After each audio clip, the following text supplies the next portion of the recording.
ഞാൻ പോവാ സാർ. ഞാൻ പോവാം സാർ. ഞാൻ പോവാം സാർ. ഞാൻ പോകാൻ പോകുന്നു. സാറേ ഒരാളെ പറയുമ്പോൾ 4 കൂടിയിട്ട് തിരവണ എന്തിനു? സാർ ഞാൻ പോവാം സാർ. ഞാൻ അവൻ പറന്നങ്ങെത്തും. തെക്കൻ കാറ്റ് വീശുമ്പോഴായിരിക്കും.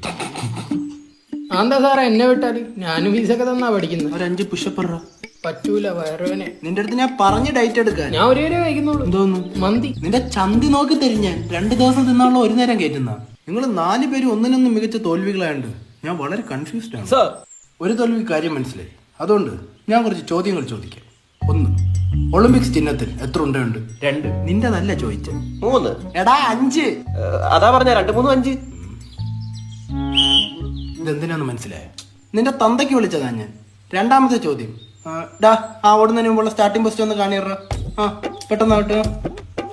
ഇതെന്തോന്നാ പല്ലി കാട്ടവിടെ ഇരിക്കുന്ന?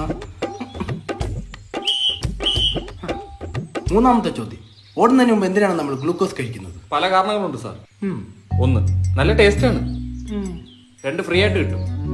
പിന്നെ നമുക്ക് പൊരിയരിയൊന്നും കൊണ്ട് റെസ്പോൺസർമാർ കൊണ്ടുതരും. പിന്നെ പാക്കറ്റിലാണ്. വിസിലടിക്കുന്നില്ലേ സാർ? കാര്യമില്ല, എങ്ങനെയാലും കരുതട്ടുണ്ടെന്ന്. എന്നൊക്കെ ഒളിമ്പിക്സിൽ പോയിട്ട് ഓണപരിപാടിക്ക് പോലും ഓട്ടിക്കാൻ കൊള്ളത്തില്ല. Class disperse. സാറേ കാല് കോച്ചി പിടിച്ച് ഞാൻ എന്തോ വേണം?